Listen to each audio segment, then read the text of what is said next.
Sir Charlie Stinky Socks and the Really Big Adventure by Christina Stevenson.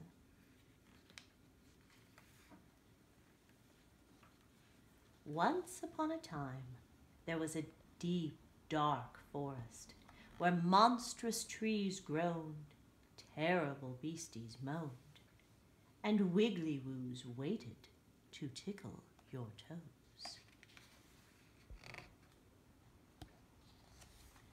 And in the middle of the forest, surrounded by thorny bushes, there stood a tall, tall tower with a pointy roof. And at the bottom of the tower was a big wooden door. Inside the tower, a windy, windy staircase didn't stop winding until it reached a little wooden door right at the very top. And what was behind that little wooden door? Well, nobody knew, because nobody ever went there. The end. No, not the end. Nobody ever went there until the day when a bold, brave knight, Sir Charlie Stinky Socks, and his faithful, fearless cat Envelope decided that the time had come for a really big adventure.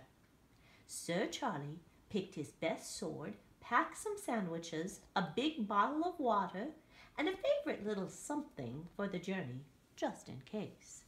And with a song in his heart, he mounted his good gray mare. Clip-clop, clippity-clop, clip-clop, clippity-clop, over the hills and far away rode Sir Charlie and his cat. Oh, and a wily witch with a watch followed behind on a broom. At last they came to a deep, dark forest, where monstrous trees groaned and terrible beasties moaned. Envelope shivered, the good gray mare quivered, while the witch with the watch covered her eyes. But brave Sir Charlie stood steady in his boots. "Shh!" he whispered into the woods. "'Tis I, Sir Charlie Stinky Socks, with a song to soothe you." And as Sir Charlie sang his lullaby, the trees stopped groaning, but the terrible beasties went right on moaning. "Stop your moaning!" cried the knight. "Come out and eat me if you dare!" Out of the darkness crept 6 slobbering beasties. That fearless cat Envelope scampered, the good gray mare fled, and even the wily witch with the watch trembled behind a tree. But bold Sir Charlie did not turn. Brave Sir Charlie did not run. Instead, he drew his trusty sword and did what any good knight would do. He smiled and cut up his sandwiches. The beasties stood and stared.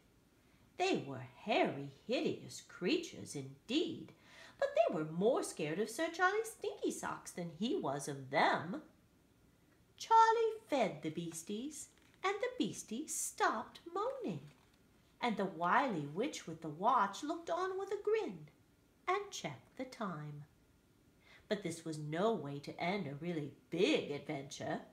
So Sir Charlie Stinky Socks rescued his cat, rallied his good gray mare, and set off once again, never minding the wiggly-woos who waited in the grass, or the 6 not-so-terrible beasties who followed him. The forest grew thicker, and the bushes became thorny. Lucky for Envelope and the good gray mare that Sir Charlie Stinky Socks led the way with his trusty sword. Whooshity-thwack, whooshity-thwack, choppity-choppity-chop. It was thirsty work for a bold, brave knight. How glad he was to have a big bottle of water by his side. And then at last they came to a clearing in the trees, where the sun threw down its pale yellow light onto a tall, tall tower with a pointy roof. But it also threw its light onto a long green dragon. He was frightful and fearsome and coughing out fire while he stomped in a temper around the tower. "Ha ha!" thought Sir Charlie Stinky Socks. "Just the thing for a really big adventure." "Stop your roaring, dragon!" he commanded. But the dragon did not stop. He went on coughing out fire. He went on belching out smoke. And now his eyes were fixed firmly on Sir Charlie Stinky Socks. Was this the end of the line for the bold, brave knight? Oh, my!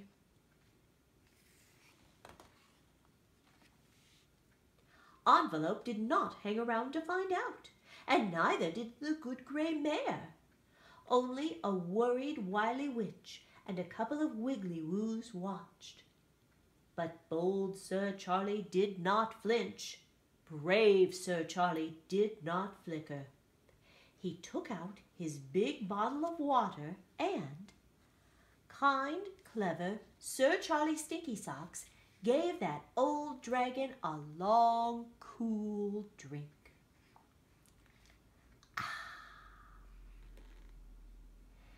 "Now you've stopped coughing," said the knight to the long green dragon, "tell me what's at the top of this tower." The dragon looked up. The dragon looked at Sir Charlie. The dragon scratched his scaly head and said, "My dear old thing, I haven't a clue. It's not a dragon's place to ask, you know. Just to do." "Then why don't we find out?" said Sir Charlie with a grin. The wily witch took one last look at her watch, jumped for joy, and flew off on her broom as Charlie pushed open the big wooden door.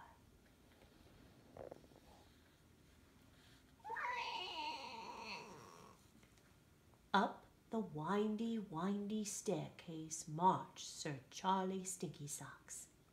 He didn't stop marching until he had taken his faithful cat Envelope, his good gray mare, 6 not-so-terrible beasties, a very curious long green dragon, and a couple of wiggly-woos, right to the very top. And there he opened the little wooden door and peeped in.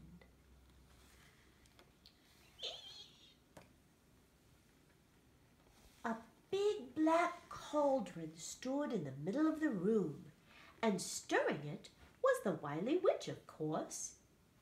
Right by her side sat a little princess, weeping and wailing in a pool of tears. Sir Charlie looked at the princess. Sir Charlie looked at the bubbling pot.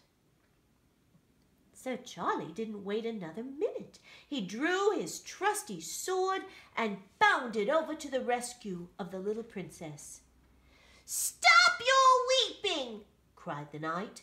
"Sir Charlie Stinky Socks is here to save you from the pot." The witch cackled with laughter. "I'm not going to cook the princess," squealed the witch.